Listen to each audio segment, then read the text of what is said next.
Hello दोस्तों, स्वागत है आज की एक नई वीडियो में। दोस्तों आज की इस वीडियो में हम कक्षा 10 हिंदी का चौथा पाठ स्टार्ट करने वाले हैं। जी हाँ दोस्तों, और इस वीडियो में हम चौथे पाठ के पूरे अभ्यास प्रश्न करने वाले हैं। जी हाँ दोस्तों, जितने भी क्वेश्चन इसमें दिए गए हैं सब कुछ आज की इस वीडियो में एकदम फिनिश करने वाले हैं। और हाँ, सबसे खुशखबरी है कि यदि अभी तक आपने इस चैप्टर को भी नहीं पढ़ा है फिर भी आप अभ्यास प्रश्न के एक एक क्वेश्चन को सॉल्व कर दोगे, मैं ये गारंटी लेता हूँ। जी हाँ दोस्तों, पाठ पढ़ने की कोई ज़रूरत नहीं, मैं केवल अभ्यास प्रश्न से ही आपका पूरा पाठ क्लियर कर देने वाला हूँ। ठीक है ना, तो चलिए बिना देरी किए हुए शुरू करते हैं।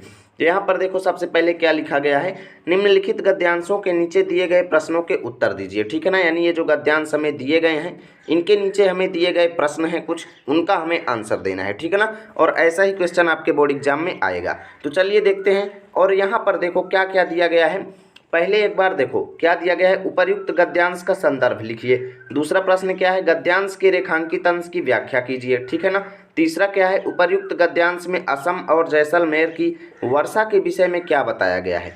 और यहाँ पर देखो संदर्भ कैसे लिखा जाएगा, इसका मैं आपको अच्छे तरीके से पहले एक्सप्लेन कर देता हूँ। ठीक है ना, ये पाठ का नाम जो है, जिस पाठ से ये लिया गया है उसका नाम है क्या है, भारतीय संस्कृति। क्या नाम है, भारतीय संस्कृति, जिसके लेखक कौन है, डॉक्टर राजेंद्र प्रसाद। तो इसका संदर्भ हम कैसे लिखेंगे कि प्रस्तुत गद्यांश। ठीक है ना, देखिए संदर्भ सब में सेम रहेगा, चाहे पहला वाला है चाहे दूसरा वाला है। ठीक है ना, चाहे तीसरा है चाहे चौथा है, सब में सेम संदर्भ रहेगा। तो मैं केवल एक बार बताऊंगा, ध्यान से सुन लीजिए। प्रस्तुत गद्यांश हमारी पाठ्य पुस्तक हिंदी गद्य में संकलित भारतीय संस्कृति नामक पाठ से लिया गया है, जिसके लेखक डॉक्टर राजेंद्र प्रसाद जी हैं। कैसे लिखना है संदर्भ, इसका पहले प्रश्न का आंसर देख लीजिए। प्रस्तुत गद्यांश का संदर्भ कैसे लिखेंगे, प्रस्तुत गद्यांश हमारी पाठ्य पुस्तक हिंदी गद्य में संकलित भारतीय संस्कृति नामक पाठ से लिया गया है, जिसके लेखक डॉक्टर राजेंद्र प्रसाद जी हैं। इतना लिखना है। ठीक है ना। अब दूसरा देखो, गद्यांश के रेखांकित अंश की व्याख्या कीजिए। अब यहाँ पर अगर देखो तो रेखांकित अंश यहाँ से यहाँ तक है, लेकिन एग्जाम में ज़्यादातर किया क्या जाता है कि जो रेखांकित अंश होता है उसको चेंज कर दिया जाता है। क्या कर दिया जाता है, अगर रेखांकित अंश यहाँ से यहाँ तक दे दिया गया, तब भैया आप तो केवल इतने का पढ़ करके गए हैं, तब क्या होगा, तब तो आपका 2 नंबर छूट जाएगा। तो इस समस्या का सॉल्यूशन मैं ले करके आया हूँ।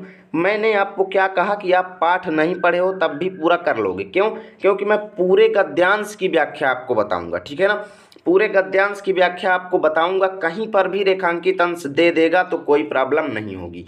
ठीक है ना, तो चलिए शुरू करते हैं। तो दूसरे प्रश्न का हम कैसे यहाँ पर आंसर देंगे, पहले मैं आपको पूरे का बता देता हूँ। ठीक है ना, जैसे देखो यहाँ पर डॉक्टर राजेंद्र प्रसाद जी क्या कहते हैं, अगर असम की पहाड़ियों में वर्ष में 300 इंच वर्षा मिलेगी। ठीक है ना, पहले ध्यान दीजिएगा, जब हम इस प्रश्न का आंसर देंगे तो केवल इतने से इतने की व्याख्या लिखनी है, लेकिन मैं आपके फायदे के लिए पूरा बता रहा हूँ। ठीक है ना, समझिएगा, आपको पूरे की व्याख्या नहीं लिखना है, केवल इतने से इतने की लिखना है। ठीक है ना, चलो देखते हैं। अगर असम की पहाड़ियों में वर्ष में 300 इंच वर्षा मिलेगी, 300 इंच का मतलब क्या है कि बहुत अधिक वर्षा। ठीक है ना, 300 इंच का मतलब है बहुत अधिक वर्षा। असम की, कहाँ पर, असम राज्य है हमारे भारत का एक। तो अगर असम की पहाड़ियों में बहुत अधिक वर्षा मिलेगी तो जैसलमेर की तप्त भूमि भी मिलेगी। जैसलमेर एक जगह का नाम है, और जैसलमेर की तप्त भूमि का मतलब गर्म भूमि, बहुत ही तपती हुई भूमि। ठीक है ना, जहाँ पर गर्मी ज़्यादा है। तो जैसलमेर की तप्त भूमि भी मिलेगी, जहाँ साल में 2-4 इंच भी वर्षा नहीं होती, यानी सूखा पड़ता है, तनिक भी वर्षा नहीं होती। कोई ऐसा अन्न नहीं जो यहाँ उत्पन्न ना किया जाता हो, यानी कोई भी ऐसा दाना नहीं, कोई भी ऐसा खाद्यान्न नहीं जो भारत में ना उत्पन्न किया जाता हो। कोई ऐसा फल नहीं जो यहाँ पैदा नहीं किया जा सके। कोई ऐसा खनिज पदार्थ नहीं जो यहाँ के भूगर्भ में यानी ज़मीन के नीचे न पाया जाता हो। और न कोई ऐसा वृक्ष अथवा जानवर है जो यहाँ फैले हुए जंगलों में ना मिले। ठीक है ना, ये डॉक्टर राजेंद्र प्रसाद जी भारत की विभिन्नताओं के बारे में बता रहे हैं, भारत की विशेषताओं के बारे में बता रहे हैं कि भैया इसमें क्या क्या विभिन्नताएं और क्या क्या विशेषताएं हैं। ठीक है ना, यदि इस सिद्धांत को देखना हो कि आब हवा का असर इंसान के रहन सहन, खान पान, वेशभूषा, शरीर और मस्तिष्क पर पड़ता है, तो उसका जीता जागता सबूत भारत में बसने वाले अलग अलग प्रांतों के लोग देते हैं। इसकी व्याख्या मैं आपको समझाता हूँ। ठीक है ना, यदि इस सिद्धांत को देखना हो, यानी अगर आपको इस चीज़ को आजमाना हो, इस सिद्धांत को देखना हो का क्या मतलब है कि यदि इस चीज़ को आजमाना हो कि आब हवा का असर, आब हवा का मतलब क्या होता है, जलवायु। ठीक है ना, आब हवा का क्या मतलब होता है, जलवायु। मीनिंग्स को लिखते जाइए ताकि आप भूलें ना। ठीक है ना, आब हवा का मतलब है जलवायु, जैसे हमारे आसपास की जलवायु कैसी है, ठीक है ना। तो जलवायु का असर इंसान के रहन सहन, ठीक है ना, उसके आसपास की जलवायु का असर इंसान के रहन सहन, खान पान, वेशभूषा, शरीर और उसके मस्तिष्क पर किस प्रकार पड़ता है, यदि आपको इसे आज माना हो तो उसका जीता जागता सबूत भारत में बसने वाले अलग अलग प्रांतों के लोग देते हैं, ठीक है ना। यानी कि भारत के अलग अलग राज्यों में बसने वाले जो लोग हैं उनकी विभिन्नताएं देखकर आप समझ जाएंगे कि भैया जलवायु का असर इंसान के रहन सहन, खान पान और वेशभूषा और उसके शरीर और मस्तिष्क को किस तरीके से प्रभावित करता है, ठीक है ना। तो अब ये इस वाले प्रश्न का अर्थ जो है आंसर आप आसानी से लिख देंगे। कैसे लिखेंगे कि डॉक्टर राजेंद्र प्रसाद जी कहते हैं कि यदि आपको ये चीज़ आज माना हो कि जलवायु का मनुष्य के जीवन में क्या प्रभाव पड़ता है, तो इसका जीता जागता सबूत मतलब एकदम सच्चा प्रमाण पत्र, ठीक है ना, सच्चा प्रमाण हमारे भारत के अलग अलग प्रांतों में बसने वाले लोग देते हैं। यानी कहने का मतलब अर्थात लिखेंगे, ठीक है ना। अर्थात डॉक्टर राजेंद्र प्रसाद जी कहना क्या चाहते हैं, अर्थात डॉक्टर राजेंद्र प्रसाद जी कहते हैं कि भारत के अलग अलग प्रांतों में बसने वाले लोग वहाँ की जलवायु से प्रभावित होते हैं, ठीक है ना। इतना इसकी जो है रेखांकित अंश की व्याख्या हो जाएगी। अगला क्वेश्चन देखो, उपर्युक्त गद्यांश में असम और जैसलमेर की वर्षा के विषय में क्या बताया गया है, ठीक है ना। असम और जैसलमेर की वर्षा के विषय में क्या बताया गया है, यहाँ पर यह बताया गया है कि असम की पहाड़ियों में 300 इंच वर्षा मिलेगी। कहने का मतलब बताया क्या गया है, यहाँ पर यह बताया गया है कि भैया असम में बहुत अधिक वर्षा होती है और जैसलमेर में बहुत कम वर्षा होती है। यानी भारत की विभिन्नताओं के बारे में बताया गया है। मेनली ये चीज़ आपको लिखना है। यहाँ पर तो ये देखने को मिल ही रहा है कि भैया असम की पहाड़ियों में 300 इंच वर्षा मिलेगी, मतलब बहुत ज़्यादा वर्षा मिलेगी, ठीक है ना। तो जैसलमेर की तप्त भूमि भी मिलेगी, मतलब जैसलमेर में बहुत कम वर्षा होती है। ये चीज़ इसका यहाँ पर आंसर लिखेंगे। कैसे लिखेंगे कि उपर्युक्त गद्यांश में ये बताया गया है कि असम में बहुत अधिक वर्षा होती है और जैसलमेर में बहुत कम वर्षा होती है, अर्थात भारत की विभिन्नता का वर्णन किया गया है। चलो देखते हैं अगला देखो मैं जिस तरीके से आपको पढ़ा रहा हूँ इसी तरीके से बोर्ड एग्जाम में आपको लिख करके आना है, आपका एक भी नंबर नहीं कटेगा, ठीक है ना। अगला देखो, अलग अलग धर्मों के मानने वाले भी, भिन्न भिन्न धर्मों मतलब अलग अलग धर्मों के मानने वाले भी जो सारी दुनिया के सभी देशों में बसे हुए हैं, यहाँ भी थोड़ी बहुत संख्या में पाए जाते हैं। यानी भारत में भी अलग अलग धर्मों के मानने वाले लोग हैं, ठीक है ना। अलग अलग धर्मों के मानने वाले लोग जो हैं सभी जगह जो सारी दुनिया में पाए जाते हैं वो भारत में भी थोड़ी बहुत संख्या में पाए जाते हैं। और जिस तरह यहाँ की बोलियों की गिनती आसान नहीं, यानी जिस तरह भारत की भाषाओं की गिनती आसान नहीं, उसी तरह यहाँ पर अलग अलग धर्मों के संप्रदायों की गिनती भी आसान नहीं है। यानी भारत में जो लोग बसते हैं उनके अलग अलग संप्रदायों, मतलब जैसे धर्म संप्रदाय होता है ना, तो उसी तरीके से क्या कह रहे हैं कि जिस तरह यहाँ की भाषाओं की बोलियों की गिनती आसान नहीं, उसी तरह यहाँ पर अलग अलग धर्मों और संप्रदायों की गिनती भी आसान नहीं है। संप्रदाय क्या होता है, जनरली कई लोगों का एक समूह होता है, ठीक है ना। तो धर्मों और संप्रदायों की गिनती आसान नहीं। इन विभिन्नताओं को देखकर यदि अपरिचित आदमी घबरा कर कहे उठे, यानी इन भारत की अलग अलग विभिन्नताओं को देखकर, मतलब जो अलगता पैदा करती हैं, ठीक है ना, अलग अलग विभिन्नताएं हैं लोगों में, इसको देख करके अगर अपरिचित आदमी घबरा कर कहे उठे कि यह एक देश नहीं अनेक देशों का एक समूह है, या एक जाति नहीं है अनेक जातियों का समूह है, तो इसमें आश्चर्य की बात नहीं है, ठीक है ना। अब देखो यहाँ पर मैंने पूरे की व्याख्या आपको बता दिया है एक बार, ठीक है ना। अब गद्यांश का संदर्भ कैसे लिखना है वो चीज़ तो मैंने आपको पहले वाले गद्यांश में बता ही दिया है। प्रस्तुत गद्यांश हमारी पाठ्य पुस्तक हिंदी गद्य में संकलित भारतीय संस्कृति पाठ से लिया गया है, जिसके लेखक डॉक्टर राजेंद्र प्रसाद जी हैं। इतना लिखना है। गद्यांश के रेखांकित अंश की व्याख्या एक बार मैं फिर से बताऊंगा कैसे लिखना है। देखो इसको कैसे लिखेंगे, डॉक्टर राजेंद्र प्रसाद जी कहते हैं कि भारत की विभिन्नताओं को देख करके यदि भारत से अपरिचित व्यक्ति भी, यानी जो भारत के बारे में तनिक भी न जानता हो, अगर अपरिचित व्यक्ति भी घबरा करके ये कह दे कि भारत जो है एक देश नहीं बल्कि अनेक देशों का समूह है, भारत एक जाति नहीं बल्कि अनेक जातियों का समूह है, तो इसमें कोई भी आश्चर्य और विस्मय की बात नहीं है, कोई भी मतलब सोचने वाली बात नहीं है। ये 100% एकदम कन्फर्म है कि ये भारत अनेक देशों का समूह है, ठीक है ना। ये चीज़ इसकी व्याख्या हो जाएगी। अगला देखो, उपर्युक्त गद्यांश में भारत की बोलियों एवं संप्रदायों के संबंध में क्या बताया गया है। तो यहाँ पर देख सकते हो कि जिस तरह यहाँ की बोलियों की गिनती आसान नहीं, उसी तरह यहाँ पर अलग अलग धर्मों के संप्रदायों की गिनती भी आसान नहीं है, ठीक है ना। ये चीज़ लिखना है। अगला देखो, अगले गद्यांश को देखो, यह केवल एक काव्य की भावना नहीं है बल्कि एक ऐतिहासिक सत्य है। यह केवल एक काव्य की भावना नहीं है बल्कि एक ऐतिहासिक सत्य है जो हजारों वर्षों से अलग अलग अस्तित्व रखते हुए अनेकानेक जलप्रपातों और प्रवाहों का संगम स्थल बनकर एक प्रकांड और प्रगाढ़ समुद्र के रूप में भारत में व्याप्त है, जिसे भारतीय संस्कृति का नाम दे सकते हैं। इन अलग अलग नदियों के उद्गम अलग अलग हो सकते हैं और रहे हैं, इनकी धाराएं भी अलग अलग बही हैं और प्रदेश के अनुसार अलग अलग प्रकार के अन्न और फल फूल पैदा करती रही हैं, पर सब में एक ही शुद्ध, सुंदर, स्वस्थ और शीतल जल बहता रहा है जो उद्गम और संगम में एक ही हो जाता है। अब ध्यान से इसकी व्याख्या पहले समझ लो। पूरे गद्यांश की व्याख्या मैं आपको एक बार समझा रहा हूँ, ठीक है ना। यहाँ पर देखो, पहले यहाँ पर देखा जाए अगर तो यहाँ पर गुप्त किया गया है कुछ शब्द को। यह केवल एक काव्य की भावना नहीं है भैया। क्या क्या काव्य की भावना नहीं है? तो इसका यहाँ पर आंसर आपको आगे ही मिला है, जिसे भारतीय संस्कृति का नाम दे सकते हैं। भारतीय संस्कृति मतलब भारत के लोगों का रहन सहन, भारत के लोगों के बातचीत का ढंग। संस्कृति का मतलब ही क्या होता है कि लोगों का अध्ययन कैसा है, लोगों के अंदर ज्ञान कैसा है, लोगों के अंदर बातचीत कैसा है, अनुशासन कैसा है, ठीक है ना। संस्कृति के अंदर ये सब चीज़ें आती हैं। तो क्या कहने का मतलब है कि भारतीय संस्कृति जो है केवल एक काव्य की भावना नहीं है। काव्य की भावना मतलब कोई एक कविता नहीं है, ये केवल एक कविता नहीं है बल्कि एक ऐतिहासिक सत्य है। ऐतिहासिक सत्य मतलब जो हजारों वर्षों के इतिहास में बना हुआ है, इतिहास में व्यक्त है, इतिहास इसका प्रमाण देता है, ठीक है ना। यानी भारत में व्याप्त संस्कृति जो है केवल एक काव्य की भावना नहीं है बल्कि यह एक ऐतिहासिक सत्य है, ऐतिहासिक सत्य है जो हजारों वर्षों से अलग अलग अस्तित्व रखते हुए, यानी हजारों वर्षों से अलग अलग रूप धारण करके अस्तित्व रखते हुए, मतलब अलग अलग प्रकार से व्यवस्थित होते हुए अनेकानेक जलप्रपातों और प्रवाहों का संगम स्थल बनकर, अनेकानेक जलप्रपातों का मतलब होता है झरनों, ठीक है ना। जलप्रपातों का मतलब झरनों, ठीक है ना। अलग अलग झरनों और प्रवाहों का संगम स्थल बनकर, संगम स्थल मतलब मिलन का स्थल बनकर, ठीक है ना। संगम स्थल मतलब जहाँ पर मिलन होता है दो तीन जलप्रपातों और नदियों का, ठीक है ना। तो अलग अलग जलप्रपातों और प्रवाहों मतलब झरनों का, ठीक है ना, संगम स्थल बनकर मानी मिलन का स्थल बनकर एक प्रकांड और प्रगाढ़ समुद्र के रूप में भारत में व्याप्त है। प्रकांड मतलब बहुत बड़ा, ठीक है ना।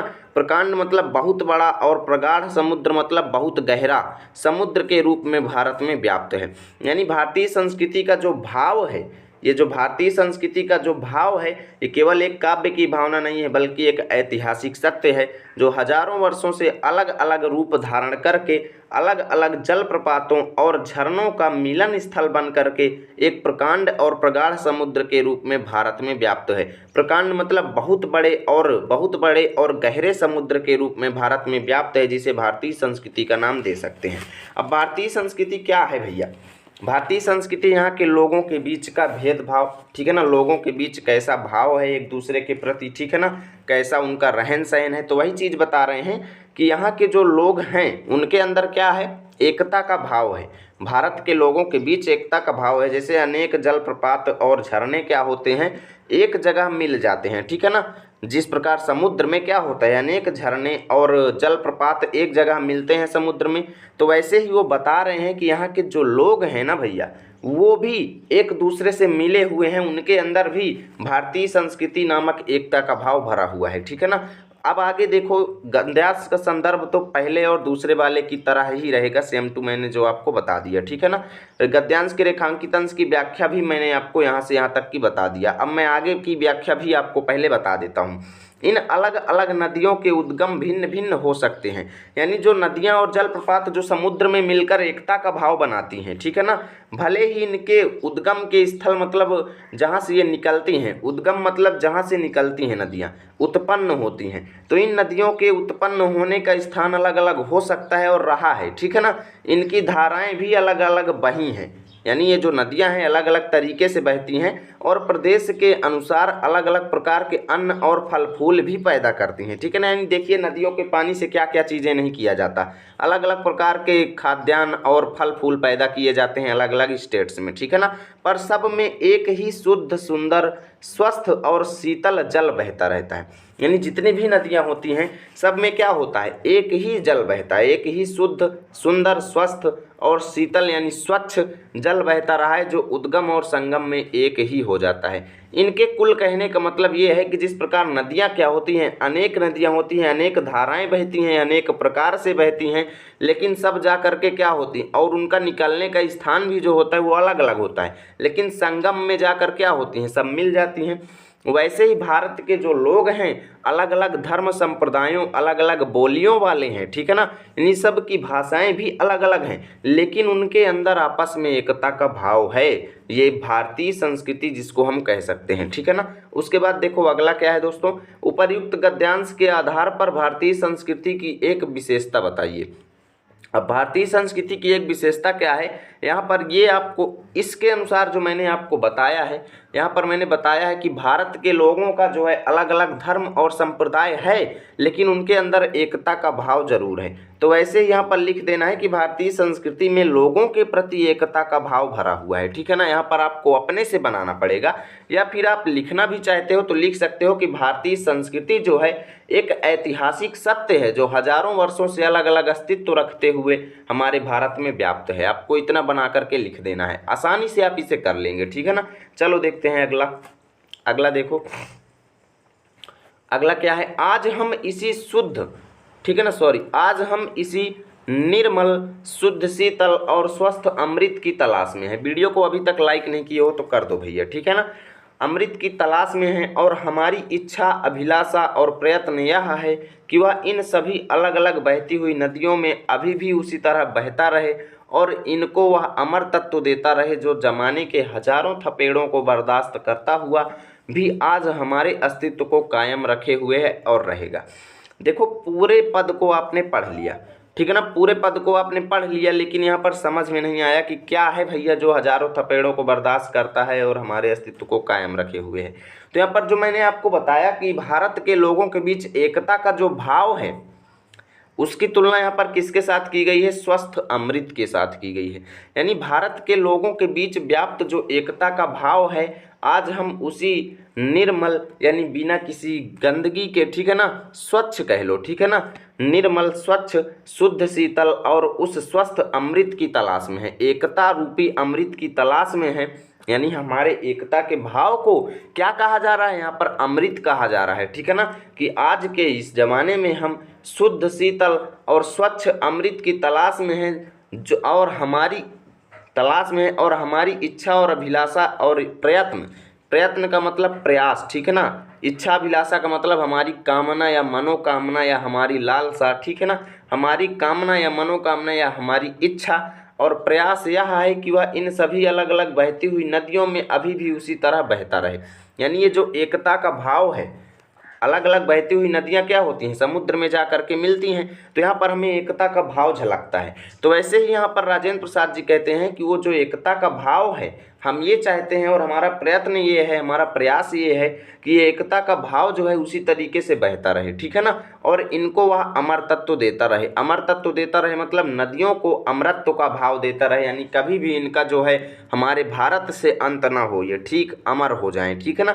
तो वही कहने का भाव यहाँ पर दे रहे हैं कि भारत के लोगों के बीच एकता का भाव बना रहे, जिससे हमारे देश की ये एकता जो है अमर हो जाए, जो जमाने के हजारों थपेड़ों को बर्दाश्त करता हुआ भी आज हमारे अस्तित्व को कायम रखे हुए है और रखेगा।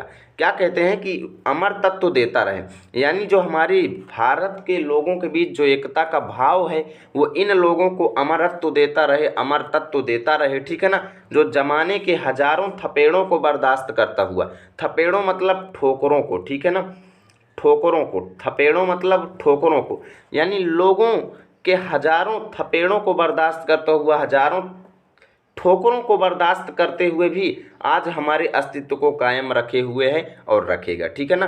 यानी भारतीय संस्कृति भारत के लोगों के बीच अमर तत्व मतलब भारतीय संस्कृति का जो भाव है वो भरता रहे, जो हमारे यानी जो भारतीय संस्कृति है हजारों थपेड़ों को यानी हजारों ठोकरों को बर्दाश्त करते हुए भी आज हमारे अस्तित्व को कायम रखे हुए है, यानी बनाए हुए है और बनाए रखेगा। यानी क्योंकि यदि भारत के लोगों के बीच एकता का भाव बना हुआ है, उनको अगर भारतीय संस्कृति के बारे में नॉलेज है तो ये हमारा जो अस्तित्व है ये कायम रखे हुए है और रखेगा, यानी हमारा जो अस्तित्व है वो बना हुआ है और बना रहेगा। वो कहने का भाव ये दे रहे हैं। एक बार फिर से बता रहा हूँ, ठीक है ना, एक बार फिर से बता रहा हूँ, ध्यान से देखिएगा। अगर कोई डाउट है तो इस बार आपको क्लियर हो जाएगा। यहाँ पर डॉक्टर राजेंद्र प्रसाद जी क्या कहते हैं कि आज हम उसी शुद्ध, शीतल, स्वच्छ और स्वस्थ अमृत की तलाश में हैं और हमारी इच्छा यानी हमारा प्रयास यह है कि वह इन सभी अलग अलग प्रकार की बहती हुई नदियों में उसी तरीके से बहता रहे, यानी अर्थात हमारे भारत के लोगों के बीच जो एकता का भाव है उसी तरीके से भरा रहे और भारत के लोगों को अमरता की ओर यानी अमर तत्व देता रहे, जो जमाने के हजारों ठोकरों को बर्दाश्त करता हुआ भी आज हमारे अस्तित्व को कायम रखे हुए, हमारे अस्तित्व को बनाए हुए है और बनाए रहेगा। ठीक है ना, इतना आपको इसकी व्याख्या लिख देना है। तो पहला और दूसरा का आपका आंसर हो गया। अगला देखो, उपर्युक्त गद्यांश के अनुसार हमारी इच्छा और प्रयत्न क्या है।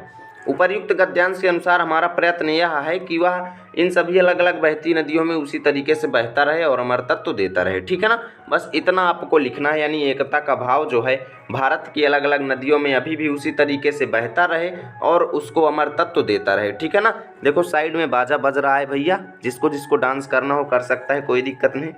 चलो देखते हैं अगला।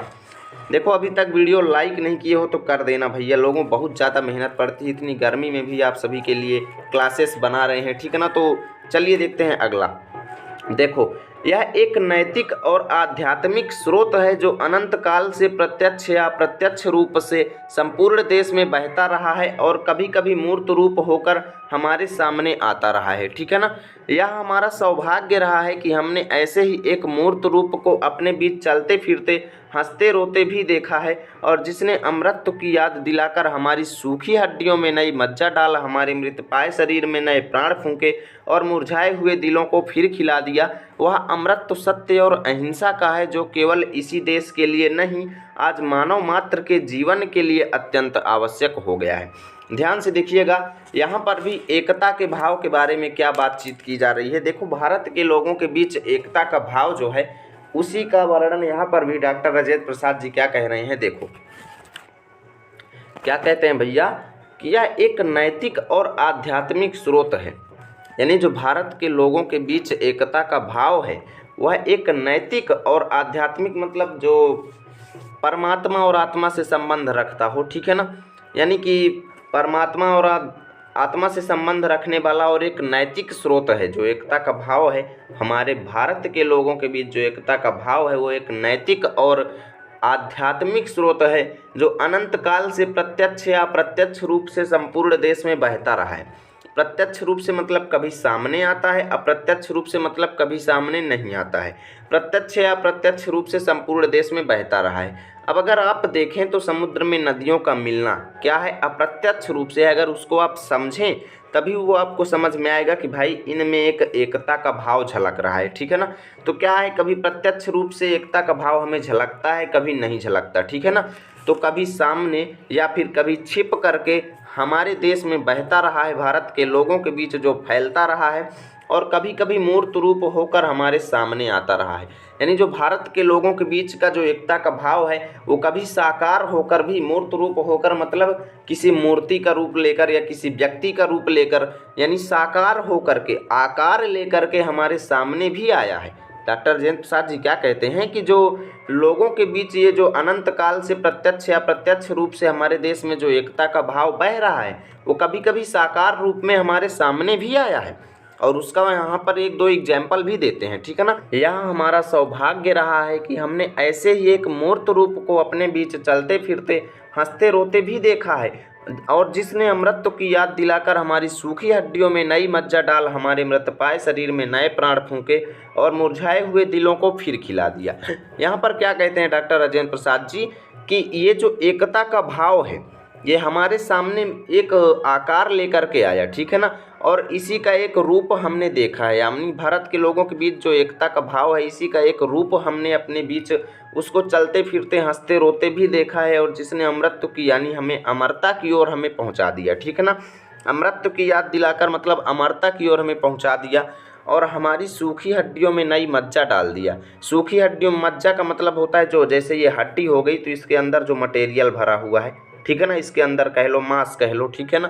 तो यानी हमारी हड्डियों में नई मज्जा डाल करके हमारे मृत पाए यानी मरे हुए शरीर में नए प्राण फूंकिए, मतलब फिर से प्राण दे दिए, ठीक है ना, और मुरझाए हुए दिलों को फिर खिला दिया, ठीक है ना। क्या कहते हैं कि हमने ऐसे ही रूप को, एकता के ही बने हुए एक रूप को अपने बीच जीवन व्यतीत करते हुए देखा है। चलते फिरते हंसते का मतलब ये है कि जीवन व्यतीत करते हुए हमने उसको देखा है, ठीक है ना।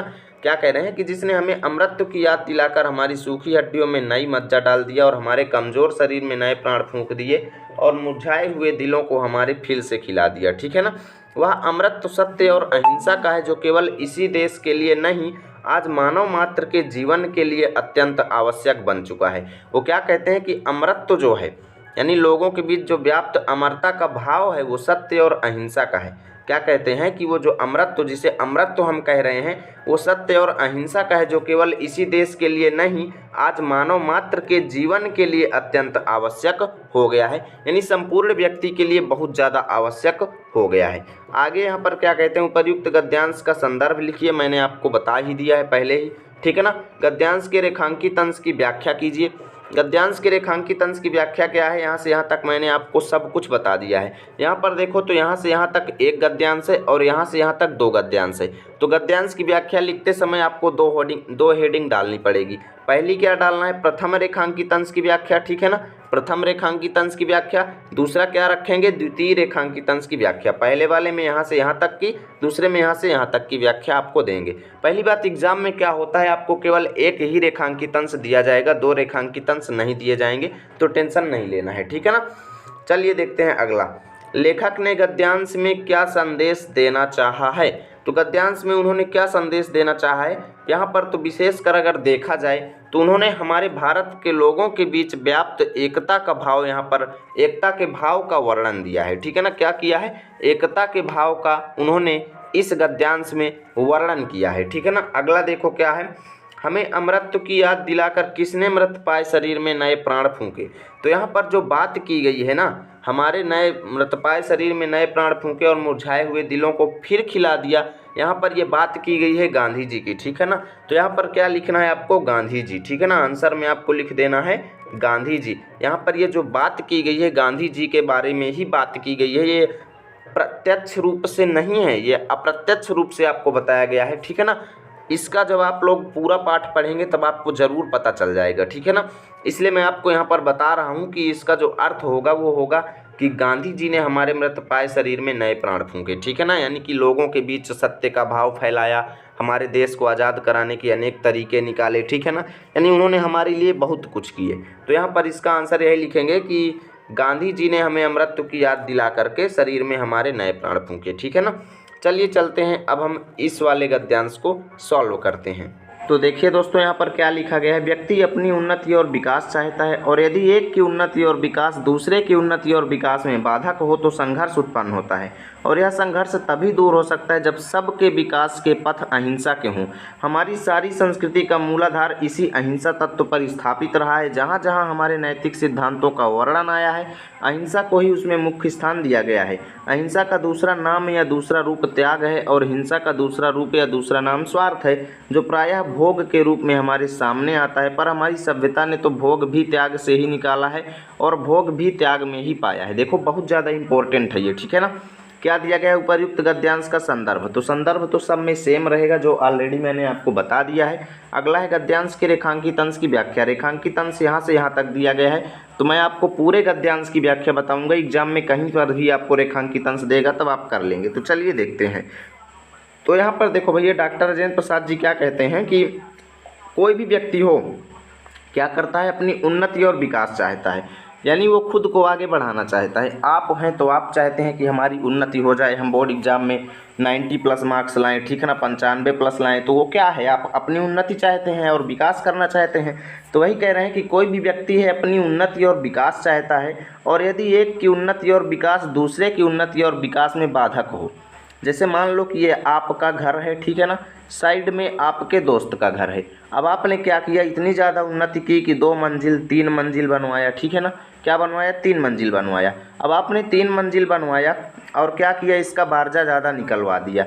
अब बाद में आपका दोस्त जब आगे घर बनाएगा तो क्या करेगा, आपका बारजा जो है आपके दोस्त के घर बनने में क्या करेगा, बाधा उत्पन्न करेगा। तो क्या कह रहे हैं कि अगर और विकास दूसरे की उन्नति और विकास में बाधक हो, जैसे आपने उन्नति किया तो आपकी उन्नति क्या हुई, दूसरे के विकास में बाधा डाल रही है, दूसरे के विकास में बाधक हो तो संघर्ष उत्पन्न होता है। तो यहाँ पर क्या होगा भैया, आपने गलती की, आपने क्यों इतना बड़ा छत बनवाया, ठीक है ना, आपने बारजा क्यों जो है ज़्यादा निकलवाया। तो इसी में होता क्या है कि अब आपके दोस्त और आपके बीच क्या होगा, संघर्ष उत्पन्न होगा। और यह संघर्ष तभी दूर हो सकता है, कब दूर होगा ये संघर्ष, जब सबके विकास के पथ अहिंसा के हों। यानी अहिंसा का मतलब ये है कि बिना किसी को दुखी किए हम अपना काम करें। जैसे आप अपना छत बनवा रहे थे तो ये बारजा नहीं निकलवाते तो आपके फ्रेंड को दिक्कत नहीं होती, ठीक है ना। मैं ये एग्जाम्पल दे करके आपको समझा रहा हूँ। तो वही यहाँ पर डॉक्टर राजेंद्र प्रसाद जी कहते हैं कि भैया व्यक्ति अपनी उन्नति और विकास चाहता है, और यदि एक की उन्नति और विकास दूसरे की उन्नति और विकास में बाधक हो, यानी आपने उन्नति किया और आपकी उन्नति से किसी को बाधा उत्पन्न हो रही है, तो वहाँ पर आपके बीच और उसके बीच क्या होगा, संघर्ष उत्पन्न होगा। और यह संघर्ष तभी दूर हो सकता है जब सबके विकास के पथ अहिंसा के हों।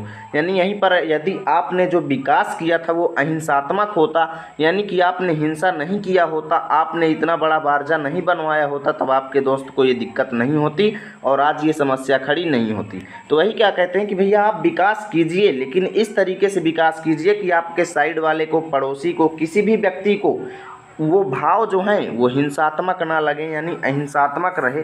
यानी कि आपका जो विकास करने का तरीका है वो क्या रहे, अहिंसात्मक रहे, यानी उससे किसी को भी कोई नुकसान ना हो, ठीक है ना। हमारी सारी संस्कृति का मूलाधार इसी अहिंसा तत्व पर स्थापित रहा है। हमारे भारत की जो पूरी संस्कृति है, इसका जो मूल है, इसका जो जड़ है, इसी अहिंसा पर आधारित है, ठीक है ना, इसी अहिंसा तत्व पर आधारित है। मेन अहिंसा शब्द का अर्थ ये है कि भैया किसी के साथ हिंसा न करना, यानी किसी को आप कष्ट न पहुंचाएं, ठीक है ना, किसी के साथ। या एक तो होता है अहिंसा का मतलब ये है कि जीवधारियों को न मारना, ठीक है, लेकिन शब्द के हिसाब से यहाँ पर अर्थ जो है इसका चेंज होगा, ठीक है ना। तो यहाँ पर अहिंसा का मतलब क्या होगा, बिना किसी को नुकसान पहुंचाए। तो हमारी संस्कृति का जो मेन आधार यही है कि भैया हम अहिंसात्मक रूप से विकास करेंगे, ठीक है ना। जहाँ जहाँ हमारे नैतिक सिद्धांतों का वर्णन आया है, अहिंसा को ही उसमें मुख्य स्थान दिया गया है। यानी हमारे भारत के नैतिकतावादी सिद्धांतों में भी अहिंसा को ही मुख्य स्थान दिया गया है, मेन स्थान अहिंसा का ही है। अहिंसा का दूसरा नाम या दूसरा रूप त्याग है। यानी अहिंसा को अगर कहें तो हम उसे त्याग कह सकते हैं, ठीक है ना। यानी कि अगर आपने अहिंसा किया तो उसको हम क्या कहेंगे, त्याग कहेंगे। अहिंसा जो है एक अच्छी भावना है, क्योंकि भाई आपने घर बनवाया, ठीक है ना। अहिंसा का दूसरा रूप त्याग क्यों है ये समझ लीजिए। जैसे आपने पहले टाइम क्या किया था, इतना बड़ा बारजा बनवा दिया था जिससे आपके फ्रेंड को क्या हुआ था, दिक्कत हुआ था। अब आपने क्या किया, अगर आपने अहिंसात्मक भाव अपना लिया और कह दिया कि भैया मैं अपने में ही बनाऊंगा, ये एक्स्ट्रा बारजा मैं नहीं लटकाऊंगा, तो यहाँ पर क्या किया, आपने इतने का त्याग कर दिया, ठीक है ना। तो जब इतने का त्याग कर दिया तो क्या किया, अहिंसा क्या है, दूसरा रूप त्याग है। तो यहाँ पर आप समझ सकते हैं कि अहिंसा का जो दूसरा नाम है या दूसरा रूप जो है वो त्याग है, ठीक है ना। त्याग मतलब किसी चीज़ को छोड़ना, त्याग देना, अलग कर देना।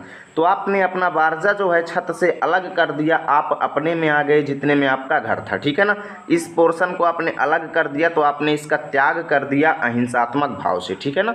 तो क्या कह रहे हैं कि भैया अहिंसा का दूसरा नाम या दूसरा रूप त्याग है और हिंसा का दूसरा रूप या दूसरा नाम स्वार्थ है। अब यहीं पर आपका फ्रेंड जो है वो हिंसात्मक भावना कर ले और आपने क्या किया, इसको त्याग दिया, और आपका फ्रेंड क्या करे, अब वो आपके भी बारजा से ऊपर बारजा बना दे, तो क्या होगा भैया, यहाँ पर उसने अपना हिंसा का भाव अपनाया, ठीक है ना। आपके साथ कष्ट किया, आपको कोई आपके साथ जो है गलत काम किया, आपको उसमें कष्ट होगा, ठीक है ना। हिंसात्मक भाव अपनाया जिसका दूसरा नाम क्या है, स्वार्थ है। तो उसने अपने ही स्वार्थ के लिए तो ऐसा किया, आपने अपना बारजा बनाया था, अपना स्वार्थ साधा, ठीक है ना, अपने दोस्त का नुकसान नहीं देखा। तो वही कह रहे हैं कि भैया अहिंसा का दूसरा नाम है तो वो त्याग है। यानी कि अगर आप अहिंसात्मक काम करेंगे तो कुछ ना कुछ तो त्याग होगा उसमें, ठीक है ना, आपको कोई ना कोई त्याग करना पड़ेगा। और हिंसा का जो दूसरा रूप या जो दूसरा नाम है वो स्वार्थ है, ठीक है ना। यानी जो हिंसा की भावना है लोगों के बीच वो क्या है, स्वार्थ है। अगर आप हिंसात्मक भाव अपनाएंगे तो आप अपना स्वार्थ सिद्ध कर रहे हैं, ठीक है ना। जो प्रायः भोग के रूप में हमारे सामने आता है। भोग का मतलब क्या होता है कि किसी चीज़ को उपयोग में लेना, ठीक है ना। जैसे अब आपने ये बना लिया, अपना छत इतना लटका लिया, तो अब आपके ही काम में तो ये आने वाला है ना।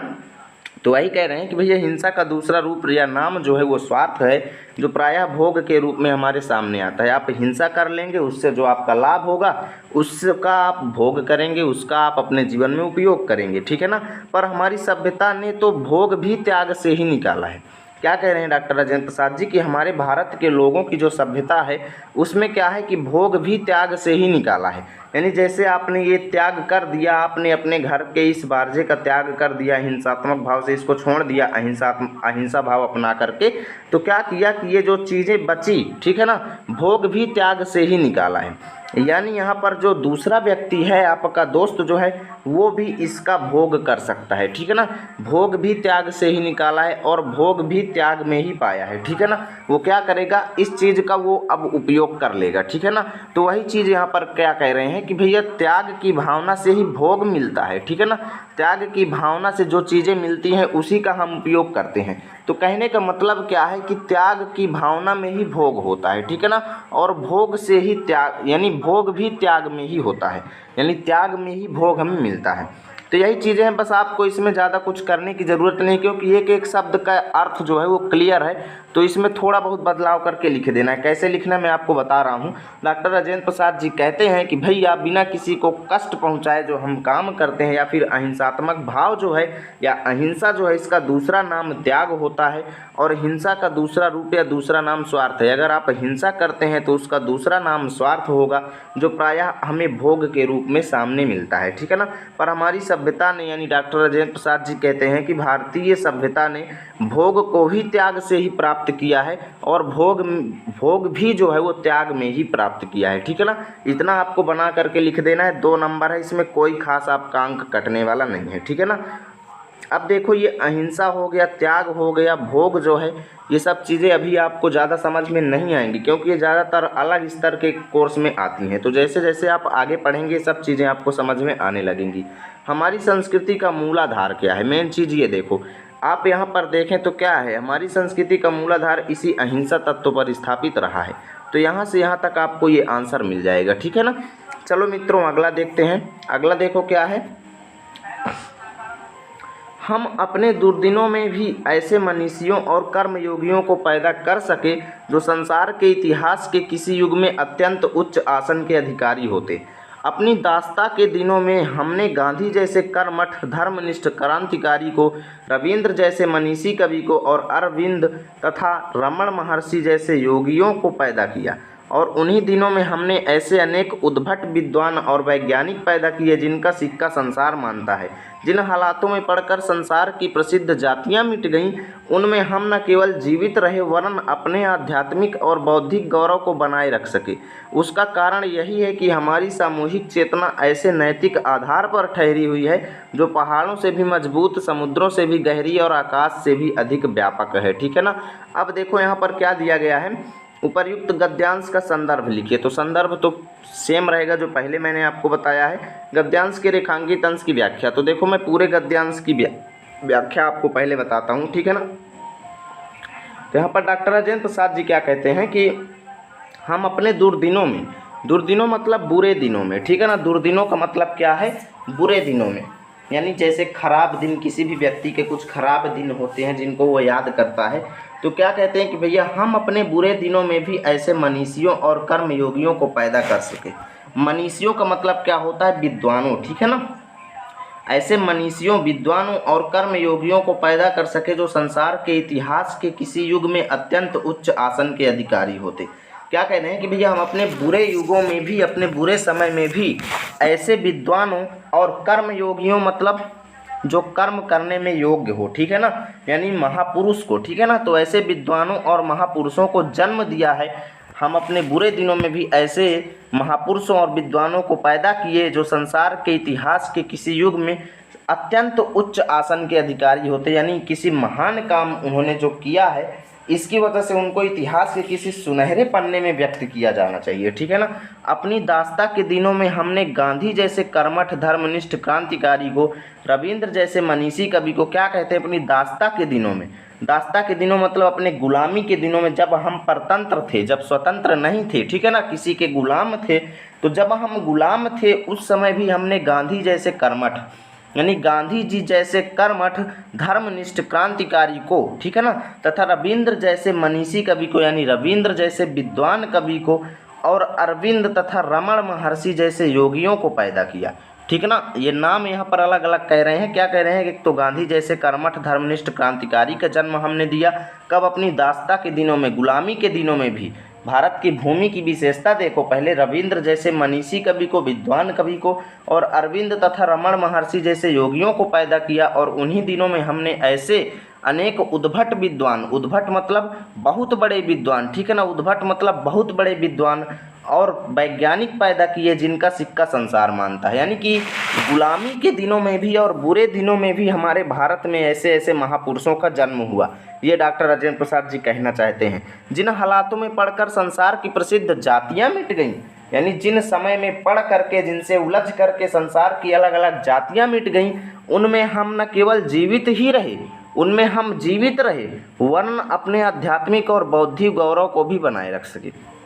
क्या कहते हैं कि जहाँ पर सब जातियाँ मिट गईं वहाँ पर हम जीवित रहे, ठीक है ना, हम न केवल वहाँ पर जीवित ही रहे, वरन अपने आध्यात्मिक और बौद्धिक गौरव को भी बनाए रखे।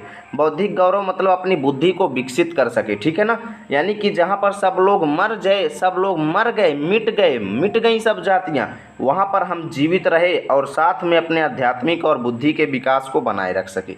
ठीक है ना, आध्यात्मिक का मतलब होता है कि आत्मा परमात्मा के प्रति प्रेम हम बनाए रखें और बौद्धिक गौरव को बनाए रख सके। ठीक है ना, इसका कारण यही है कि हमारी सामूहिक चेतना ऐसे नैतिक आधार पर ठहरी हुई है।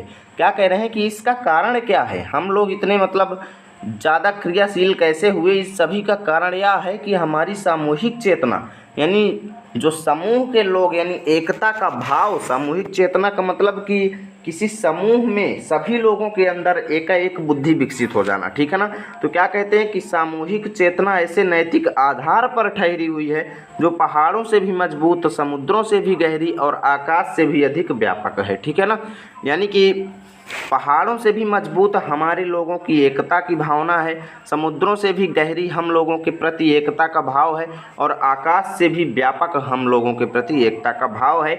और इसी भावना के आधार पर जो हमारी जो सामूहिक चेतना है, इसी पर ठहरी हुई है। ठीक है ना, आगे देखिए क्या कह रहे हैं, हम अपने दुर्दिनों में किस प्रकार के मनीषियों को पैदा कर सके हैं।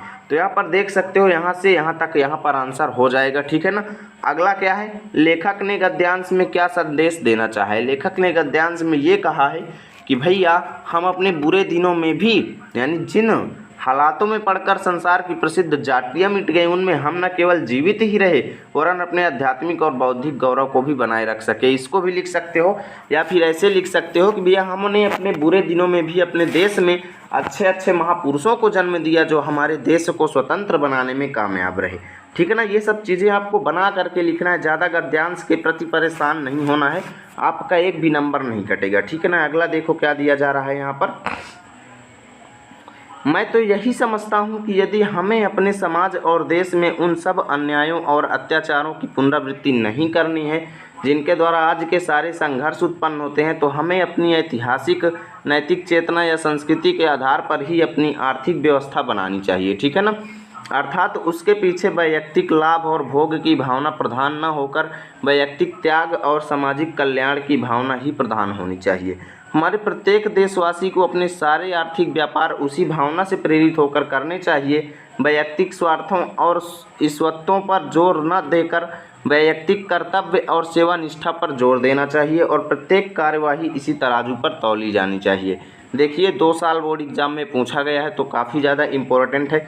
क्या कहते हैं यहाँ पर देखो, डॉक्टर राजेंद्र प्रसाद जी कहते हैं कि यदि हमें अपने समाज और देश में उन सब अन्यायों और अत्याचारों की पुनरावृत्ति नहीं करनी है, यानी कि अगर हमें अपने देश से अन्याय और अत्याचार को हटाना है, क्या कहते हैं कि यदि हमें अपने देश से अन्याय और अत्याचार को हटाना है, उन अन्यायों और उन अत्याचारों को हटाना है जिनके द्वारा आज के सारे संघर्ष उत्पन्न होते हैं, जिनके द्वारा भारत के लोगों के बीच संघर्ष उत्पन्न होते हैं, तो हमें अपनी ऐतिहासिक नैतिक चेतना या संस्कृति के आधार पर ही अपनी आर्थिक व्यवस्था बनानी चाहिए।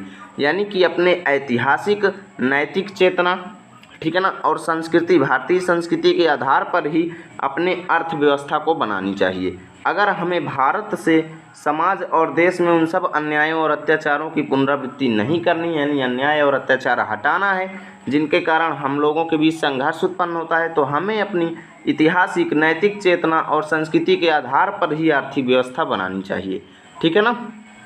अर्थात उसके पीछे वैयक्तिक लाभ और भोग की भावना प्रधान न होकर वैयक्तिक त्याग और सामाजिक कल्याण की भावना ही प्रधान होनी चाहिए। क्या कह रहे हैं, इसके कहने का मतलब क्या है कि उसके पीछे वैयक्तिक लाभ और भोग की भावना प्रधान न होकर, वैयक्तिक लाभ यानी व्यक्तिगत लाभ, आर्थिक व्यवस्था बनानी चाहिए और व्यक्तिगत लाभ और भोग की भावना प्रधान नहीं होनी चाहिए। अगर हम अपने देश से अत्याचार और अन्याय को हटाना है तो इस कार्य के पीछे व्यक्तिगत लाभ और भोग की भावना नहीं होनी चाहिए, यानी प्रत्येक व्यक्ति को लालच नहीं करनी चाहिए, इसमें व्यक्तिगत लाभ की भावना नहीं होनी चाहिए। व्यक्तिगत लाभ का मतलब कि प्रत्येक व्यक्ति अपने लाभ के बारे में सोच रहा हो। ठीक है ना। तो क्या कहते हैं कि व्यक्तिगत लाभ और भोग की भावना प्रधान नहीं होनी चाहिए, व्यक्तिगत त्याग और सामाजिक कल्याण की भावना ही प्रधान होनी चाहिए। क्या कह रहे हैं कि अगर हमें अन्याय और अत्याचारों की पुनरावृत्ति नहीं करनी है तो क्या करना होगा, इसके लिए व्यक्तिगत त्याग और सामाजिक कल्याण की भावना ही प्रधान होनी चाहिए, यानी प्रत्येक व्यक्ति के अंदर त्याग की भावना और समाज के कल्याण की भावना होनी चाहिए, तभी हम ये कार्य करने में सक्षम हो पाएंगे। हमारे प्रत्येक देशवासी को अपने सारे आर्थिक व्यापार उसी भावना से प्रेरित होकर करने चाहिए, यानी हमारे प्रत्येक भारत के लोग को, जो भारत में रहता है, उसके अंदर त्याग की भावना और सामाजिक कल्याण की भावना होनी चाहिए और इसी से प्रेरित होना चाहिए। ठीक है ना। उसी भावना से प्रेरित होकर के हमें सभी आर्थिक व्यापार करने चाहिए। आर्थिक व्यापार का मतलब कोई भी आप धंधा कर रहे हैं, कोई भी आप धंधा कर रहे हैं जिससे आपको अर्निंग होती है, तो उसमें ये नहीं सोचना है कि केवल आपका बस लाभ हो। ठीक है ना। अपने लाभ की भावना नहीं होनी चाहिए, वहाँ पर क्या होना चाहिए, सामाजिक कल्याण की भावना होनी चाहिए, यानी समाज में कल्याण की भावना आपके अंदर होनी चाहिए। सामाजिक कल्याण की भावना होनी चाहिए कि भैया प्रत्येक समाज को लाभ हो। ठीक है ना। यानी कोई भी धंधा आप कर रहे हैं तो उससे समाज का भी कल्याण होना चाहिए और आपके अंदर त्याग की भावना होनी चाहिए। ठीक है ना।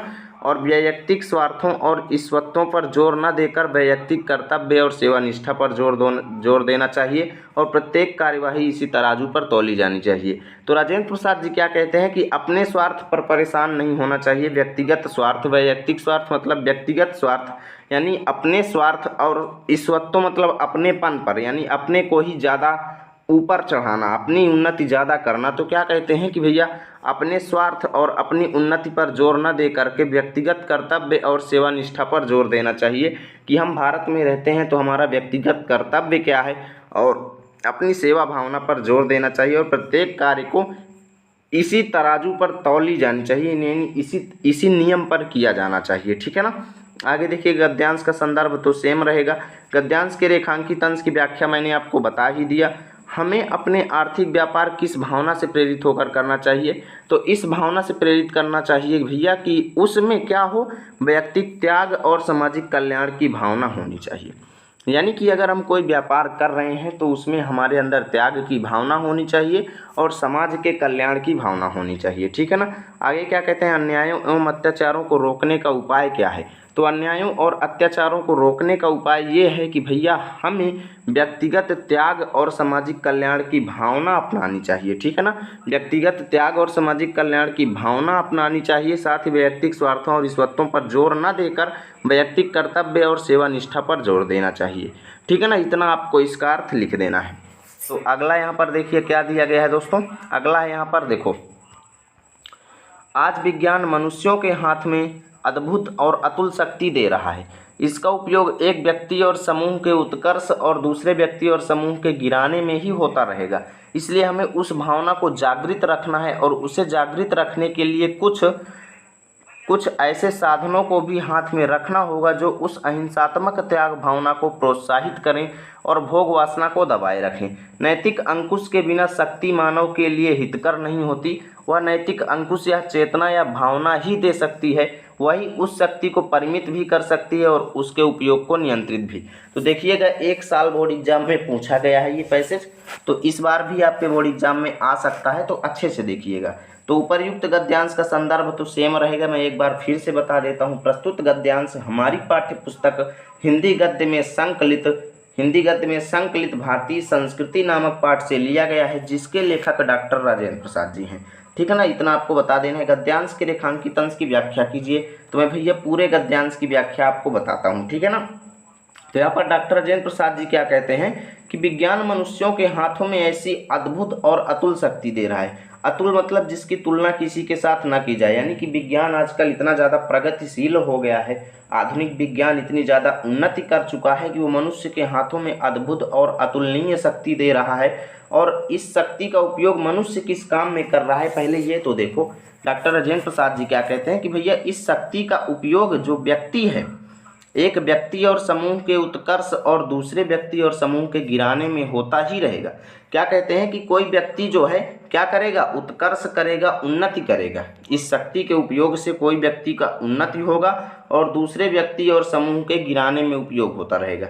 यानी इस शक्ति का इस तरीके से उपयोग किया जा रहा है कि किसी व्यक्ति की उन्नति हो रही है और किसी व्यक्ति या समूह को गिराया जा रहा है, यानी गरीबी की ओर ढकेला जा रहा है। तो क्या कहते हैं कि भैया विज्ञान जो है इतनी अद्भुत और अतुलनीय शक्ति दे रहा है और इसका उपयोग क्या किया जा रहा है, किसी व्यक्ति और समूह के उन्नति के लिए, तो किसी व्यक्ति और समूह के अवनति के लिए किया जा रहा है। इसलिए हमें उस भावना को जागृत रखना है और उसे जागृत रखने के लिए कुछ ऐसे साधनों को भी हाथ में रखना होगा जो उस अहिंसात्मक त्याग भावना को प्रोत्साहित करें। तो क्या कहते हैं कि इससे हमें करना क्या चाहिए, उस भावना को जागृत रखना है, यानी हमारे अंदर अहिंसा का जो भाव है वो जागृत रहना चाहिए और उसे जागृत रखने के लिए कुछ ऐसे साधनों को भी हाथ में रखना होगा, ऐसी चीज़ों को भी हाथ में रखना होगा जो उस अहिंसात्मक त्याग भावना को प्रोत्साहित करे। यानी कि हम लोगों को कुछ ऐसे तरीके अपने साथ अपनाने होंगे कि लोगों के बीच वो अहिंसात्मक त्याग की जो भावना है, अहिंसा का जो भाव है वो जागृत हो, जो लोगों के अंदर प्रोत्साहित किया जाए। ठीक है ना, और भोग वासना को दबाए रखे, यानी कि भोग वासना को जो वो दबा सके, यानी किसी भी चीज़ का उपभोग करने की जो शक्ति है, किसी भी चीज़ को उपभोग करने की जो इच्छा है, लालसा है, इसको दबाए रखे और लोगों के अंदर अहिंसात्मक त्याग की भावना जो है वो जागृत करे। ठीक है ना, ऐसा कुछ तौर तरीका हमें अपनाना चाहिए। डॉक्टर राजेंद्र प्रसाद जी ये कहते हैं नैतिक अंकुश के बिना शक्ति मानव के लिए हितकर नहीं होती। नैतिक अंकुश के बिना मतलब क्या है कि नीति से किसी भी चीज़ का जो आप शक्ति का उपयोग कर रहे हैं, ठीक है ना, वो नीतिवत होना चाहिए, नियम के अनुसार होना चाहिए। और अगर आप बिना नियम के कर रहे हैं, ठीक है ना, नीति के अंकुश, नैतिक अंकुश के मतलब बिना नियम के, अगर आप बिना नियम के बिना शक्ति का उपयोग कर रहे हैं तो वो मानव के लिए हितकर नहीं है, मानव के लिए वो क्या है, लाभदायक नहीं है। वह नैतिक अंकुश या चेतना या भावना ही दे सकती है। ठीक है ना, आपके अंदर त्याग की भावना होगी तभी आपके अंदर नैतिक अंकुश जागृत होगा, यानी तभी आप क्या करेंगे, नियम के अनुसार कार्य करेंगे। ठीक है ना, वही उस शक्ति को परिमित भी कर सकती है और उसके उपयोग को नियंत्रित भी। यानी कि आपके अंदर जो शक्ति की भावना है, ठीक है ना, उसको नैतिक अंकुश यानी नियम के अनुसार जब काम करेंगे तो वही आपकी शक्ति को लिमिटेड कर सकती है और इसके उपयोग को भी आपके सामने लिमिटेड कर सकती है, नियंत्रित कर सकती है। ठीक है ना, तो उपर्युक्त गद्यांश का संदर्भ तो भैया सेम रहेगा जो मैंने आपको बता दिया। गद्यांश के रेखांकित अंश की व्याख्या भी मैंने आपको बता दिया। आज विज्ञान मनुष्य को क्या दे रहा है, अद्भुत और अतुलनीय शक्ति दे रहा है। ठीक है ना, चलिए देखते हैं अगले पैसेज को। अभी तक वीडियो को लाइक नहीं किए हो तो लाइक कर दो भैया, काफ़ी ज़्यादा अभी लाइट नहीं है और अंधेरे कमरे में हम आपके लिए वीडियो बना रहे हैं, तो यह मेहनत तो पड़ती है देखो वीडियो बनाने में। ठीक है ना, तो लाइक करने में आपका क्या जाता है, कर दिया करो। चलो देखते हैं अगला। वैज्ञानिक और औद्योगिक विकास के उद्दंड परिणामों से अपने को सुरक्षित रखकर हम उनका उपयोग अपनी रीति से किस प्रकार करें, इस बारे में दो बातों का हमें बराबर ध्यान रखना है। यानी कि यहाँ पर राजेंद्र प्रसाद जी क्या कहते हैं कि वैज्ञानिकों यानी वैज्ञानिक लोग जो हैं, साइंटिस्ट जो हैं, और औद्योगिक विकास मतलब ज़्यादातर उद्योग धंधे जो विकसित हो रहे हैं, ठीक है ना, फैक्ट्रियों, उद्योगों, औद्योगिक विकास मतलब धंधों के विकास से। ठीक है ना, तो वैज्ञानिकों और धंधों के विकास के उद्दंड परिणामों से, उद्दंड मतलब उत्पन्न परिणामों से, ठीक है ना, उत्पन्न परिणामों से अपने को सुरक्षित रखकर, यानी इनसे हम अपने को बचाकर हम उनका उपयोग अपनी रीति से किस प्रकार करें। यानी वैज्ञानिक जो हमें दे रहे हैं, विज्ञान जो हमें अतुलनीय शक्ति दे रहा है और औद्योगिक जो विकास हो रहा है, इनके इनके द्वारा उत्पन्न जो खतरनाक परिणाम हैं उनसे अपने आप को सुरक्षित रख करके हम उनका किस प्रकार उपयोग करें, इसके लिए हमें दो बातों का बराबर ध्यान रखना है। किन बातों का ध्यान रख के हम औद्योगिक धंधों और वैज्ञानिकों का उपयोग करेंगे? तो क्या कहते हैं भैया, पहली बात तो यह है कि हर प्रकार की प्रकृति जन्य और मानवकृत विपदाओं के पड़ने पर भी हम लोगों की सृजनात्मक शक्ति कम नहीं हुई। क्या कह रहे हैं कि भैया वैज्ञानिक और औद्योगिक विकास के उद्दंड परिणामों से अपने सुरक्षित रखकर हम उनका उपयोग अपनी रीति से किस प्रकार करें, इसके लिए हमें दो बातों का ध्यान रखना है। जिनमें पहली बात क्या है भैया कि हर प्रकार की प्रकृति जन्य मतलब हमारे आसपास के पर्यावरण में पाई जाने वाली चीज़, ठीक है ना, प्रकृति जन्य और मानवकृत विपदाओं के पड़ने पर भी, मानवकृत मतलब मनुष्य के द्वारा उत्पन्न की गई आपदाओं के पड़ने पर भी हम लोगों की सृजनात्मक शक्ति कम नहीं हुई। क्या कह रहे हैं कि भैया इतना ज़्यादा विज्ञान की वजह से हमारे आसपास क्या हो रहा है, नुकसान हो रहा है, खतरा हो रहा है, लेकिन हम लोगों की सृजनात्मक शक्ति कम नहीं हुई। सृजनात्मक शक्ति मतलब किसी चीज़ को रचना करने की, किसी चीज़ को बनाने की क्षमता। इतना ज़्यादा मतलब क्या हो रहा है, विज्ञान की वजह से नुकसान हो रहा है, लेकिन विज्ञान ने अभी भी अपना खोज करना जो है वो बंद नहीं किया। देख रहे हो कि विज्ञान पर डे क्या हो रहा है, आगे बढ़ रहा है। तो वही बात कह रहे हैं कि भैया पहली बात तो ये है कि इतना मतलब प्राकृतिक आपदाओं और मनुष्यों के द्वारा आपदाओं के पड़ने पर भी हम लोगों की सृजनात्मक शक्ति कम नहीं हुई। हम लोगों की खोज जो है अभी भी कम नहीं हो रही है। हमारे देश में साम्राज्य बने और मिटे, ठीक है ना, यानी कई राजा बने और मिटे, अलग अलग संप्रदायों का उत्थान पतन हुआ, यानी उन्नति हुई फिर नष्ट हुए। हम विदेशियों से आक्रांत और पददलित हुए। विदेशियों से मतलब विदेश के द्वारा जो आने वाले लोग हैं, अंग्रेज लोग, उनसे आक्रांत हुए मतलब आक्रमित हुए, यानी उन्होंने हम पर आक्रमण किया। आक्रांत मतलब जिस पर आक्रमण किया गया हो, तो हम लोगों पर विदेशियों ने आक्रमण भी किया। और पददलित हुए मतलब रौंदे गए, उन लोगों ने हमें अपने पैरों के नीचे दबाया, तो पद दलित हुए मतलब रौंदे गए। हम पर प्रकृति और मानवों ने अनेक बार मुसीबतों के पहाड़ ढा दिए। क्या कह रहे हैं कि भैया लोगों ने, विदेशी लोगों ने और हमारी इस प्रकृति ने हमें कई बार मुसीबतों में डाल दिया, पर फिर भी हम लोग बने रहे, ठीक ना, फिर भी हम लोग आगे बढ़ते रहे, हमारी संस्कृति बनी रही और हमारा जीवन एवं सृजनात्मक शक्ति बनी रही, ठीक है ना। हम लोगों की लाइफ जो है और हम लोगों की खोज करने की क्षमता जो है वो बनी रह गई। हम अपने बुरे दिनों में भी ऐसे मनीषियों और कर्मयोगियों को पैदा कर सके जो संसार के इतिहास के किसी युग में अत्यंत उच्च शासन के अधिकारी होते, ठीक है ना, यानी कि हम अपने बुरे दिनों में भी उन्नति करते रहे, ठीक है ना। तो आगे क्या कहते हैं, उपरयुक्त गद्यांश का संदर्भ लिखिए। पहले वाला सेम टू जो रहेगा मैंने बता दिया, रेखांकित अंश की व्याख्या भी मैंने आपको बता दिया, पूरा यहाँ से यहाँ तक का बता दिया। कहीं पर भी रेखांकित अंश देगा तो आप कर लेंगे, ठीक है ना। लेखक ने उपरयुक्त गद्यांश में भारतीयों की किस विशेषता का उल्लेख किया है? तो यहाँ पर अगर आप देखें तो क्या कह रहे हैं कि भैया इतनी ज़्यादा मुसीबतों के पड़ने पर भी हम लोगों की सृजनात्मक शक्ति जो है वो बनी रह गई, यानी सृजनात्मक शक्ति यानी रचना करने की शक्ति जो है वो नष्ट नहीं हुई, कम नहीं हुई। तो क्या कह रहे हैं कि भैया हम लोगों के अंदर इतनी ज़्यादा मतलब परिश्रम करने की भावना है, इतने ज़्यादा इतने अच्छे उच्च विचार हैं कि प्रकृति और मानवकृत कई आपदाएं हम लोगों को रोक रही थी इस सफलता को हासिल करने के लिए, लेकिन हम लोगों की सृजनात्मक शक्ति कम नहीं हुई, ठीक है ना। तो ये चीज़ें आपको लिख देना है। चलिए देखते हैं अगले पैसेज को, और मेरे हिसाब से शायद अब ये 2-3 ही पैसेज बचे हुए हैं, तो बस वीडियो में अंत तक जुड़े रहें। बोरिंग महसूस हो रहा हो तो वीडियो को लाइक कर दें, ठीक है ना। चलो देखते हैं अगला। हमारी संस्कृति का मूलाधार इसी अहिंसा तत्व पर स्थापित रहा है। जहाँ जहाँ हमारे नैतिक सिद्धांतों का वर्णन आया है, अहिंसा को ही उसमें मुख्य स्थान दिया गया है, ठीक है ना। अहिंसा का दूसरा रूप या नाम त्याग है, और हिंसा का दूसरा रूप या दूसरा नाम स्वार्थ है, जो प्रायः भोग के रूप में हमारे सामने आता है। इन चीज़ों को मैंने आपको बता दिया है, ठीक है ना। यहाँ से यहाँ तक की व्याख्या तो मैंने ऑलरेडी पीछे यही पैसेज था मैंने बता दिया है, तो दोबारा नहीं बताऊँगा, ठीक है ना। पर हमारी सभ्यता ने तो भोग भी त्याग से ही निकाला है और भोग भी त्याग में ही पाया है। ये चीज़ें मैंने पहले ही पढ़ा दिया है। अब यहाँ से देखो ये नया है, तो इसको भी अच्छे से समझ लीजिए। श्रुति कहती है, श्रुति मतलब एक कहावत है जिसमें क्या कहा गया है, तेन त्यक्तेन भुंजीथाः।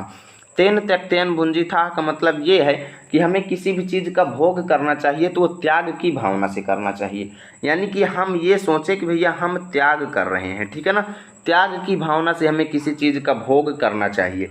एक कहावत है, आपको कैसे लिखना है जनरली ये देखिए, ठीक है ना। कैसे लिखेंगे कि डॉक्टर राजेंद्र प्रसाद जी कहते हैं कि एक कहावत में बताया गया है कि व्यक्ति को किसी भी चीज़ का जो भोग है वो त्याग की भावना से करना चाहिए। तेन त्यक्तेन भुंजीथा का मतलब यही होता है कि त्याग की भावना से हमें भोग करना चाहिए। इसी के द्वारा हम व्यक्ति के बीच का विरोध, यानी कि अगर हम भोग करेंगे और त्याग की भावना से करेंगे तो हम लोगों के बीच का जो विरोध है और व्यक्ति और समाज के बीच का जो विरोध है, समाज और समाज के बीच का जो विरोध है और देश के बीच का जो विरोध है वो मिट जाएगा। ठीक है ना। और हमारी सारी नैतिक चेतना इसी तत्व से ओतप्रोत है। ठीक है ना, इसी तत्व से संबंधित है। ओतप्रोत है मतलब संबंधित है, यानी कि त्याग की भावना से संबंधित है। अगर हम किसी भी चीज़ का भोग करें और त्याग की भावना से करें तो हम लोगों के बीच का सभी विरोध जो है वो खत्म हो जाएगा। डॉक्टर राजेंद्र प्रसाद जी ये कहते हैं। ठीक है ना। तो संदर्भ तो भैया सेम रहेगा। रेखांकित अंश की व्याख्या भी मैंने आपको बता दिया। हमारे नैतिक सिद्धांतों में किस चीज़ को प्रमुख स्थान दिया गया है, इसका दूसरा रूप क्या है, तो मैंने आपको बता दिया कि भैया अहिंसा को क्या दिया गया है, अहिंसा को मुख्य स्थान दिया गया है। ठीक है ना। यहाँ पर जहाँ जहाँ हमारे नैतिक सिद्धांतों का वर्णन आया है अहिंसा को ही उसमें मुख्य स्थान दिया गया है। इसका दूसरा रूप क्या है, तो अहिंसा का दूसरा रूप या दूसरा नाम त्याग है। बस इतना आपको लिख देना है। स्वार्थ के क्या क्या दुष्परिणाम हो सकते हैं, तो स्वार्थ के क्या क्या दुष्परिणाम हो सकते हैं यहाँ पर देख सकते हो। अगर आप पैसेज में देखें तो क्या है, पैसेज में अगर आप देखें तो कायदे से यहाँ पर अर्थ नहीं मिल रहा है, तो भैया इसको आपने से बनाना पड़ेगा। जो चीज़ें अगर पैसेज में नहीं मिल रही हैं तो आप इतने बच्चे नहीं हो, आप समझ सकते हो चीज़ों को। तो क्या लिखेंगे, स्वार्थ के क्या क्या दुष्परिणाम होते हैं। तो भैया अगर हम स्वार्थ साधेंगे तो हमारे लोगों के बीच विरोध उत्पन्न होगा, समाज और हमारे बीच विरोध उत्पन्न होगा। ठीक है ना। इसलिए डॉक्टर राजेंद्र प्रसाद जी कहते हैं कि हमें भोग भी त्याग की भावना से करना चाहिए। पारस्परिक विरोध को कैसे मिटाया जा सकता है, तो लोगों के विरोध को तभी मिटाया जा सकता है जब हम भोग त्याग की भावना से करें। ठीक है ना। किसी भी चीज़ का उपभोग करें तो त्याग की भावना से करें। ठीक है ना, तभी पारस्परिक विरोध जो है उसको मिटाया जा सकता है। चलो देखते हैं मित्रों अगला देखिए क्या है। दूसरी बात जो इस संबंध में विचारणीय है वह यह है कि संस्कृति अथवा सामूहिक चेतना ही हमारे देश का प्राण है। इसी नैतिक चेतना के सूत्र से हमारे नगर और ग्राम, हमारे प्रदेश और संप्रदाय, हमारे अलग अलग वर्ग और जातियां आपस में बंधी हुई हैं। वहाँ उन सब में यह एकता है। इसी बात को ठीक तरह से पहचान लेने से बापू ने जनसाधारण को बुद्धिजीवियों के नेतृत्व में क्रांति करने के लिए इसी नैतिक चेतना का सहारा लिया था। अहिंसा, सेवा और त्याग की बातों से जनसाधारण का हृदय इसीलिए आंदोलित हो उठा क्योंकि उन्हीं से तो वह शताब्दियों से प्रभावित और प्रेरित रहा। देखो क्या कह रहे हैं, उपयुक्त गद्यांश का संदर्भ तो सेम रहेगा। रेखांकित अंशों की व्याख्या में पूरे गद्यांश की व्याख्या चलो आपको बताता हूँ। तो क्या कहते हैं भैया, दूसरी बात जो इस संबंध में विचारणीय है, डॉक्टर राजेंद्र प्रसाद जी क्या कहते हैं कि भैया दूसरी बात क्या है, विचार करने योग्य है। ठीक है ना। दूसरी पहली बात तो उन्होंने पिछले पैसेज में ही यहाँ पर आपको बता दिया था। ठीक है ना, पहली बात यहाँ से बताया था ना, पहली बात तो यहाँ है। ठीक है ना।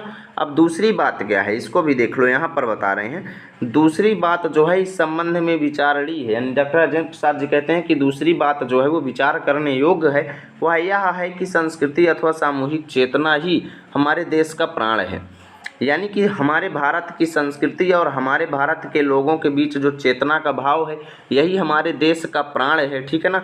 इसी नैतिक चेतना के सूत्र से हमारे नगर और गांव, मतलब नगर और गांव, हमारे प्रदेश और संप्रदाय, अलग अलग वर्ग और जातियां आपस में बंधी हुई हैं। यानी कि ये सामूहिक चेतना का और संस्कृति का जो भाव है ये हम लोगों को आपस में बांध रखा है और वहाँ उन सब में यह एकता है।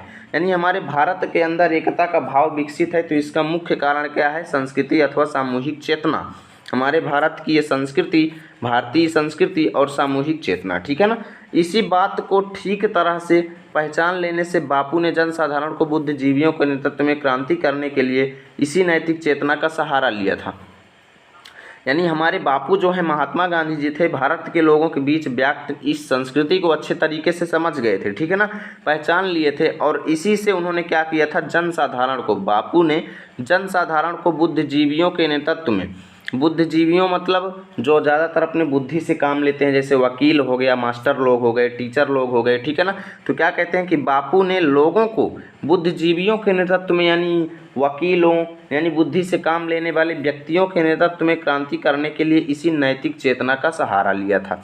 यानी हमारे भारत के लोगों के बीच व्याप्त इसी चेतना का उपयोग करके उन्होंने बुद्धिजीवियों के नेतागिरी में भारत के लोगों के बीच इसी सहारा का क्रांति करने के लिए इसी चेतना का उपयोग किया था। अहिंसा, सेवा और त्याग की बातों से जनसाधारण का हृदय इसलिए आंदोलित हो उठा क्योंकि उन्हीं से तो वह शताब्दियों से प्रभावित और प्रेरित रहा।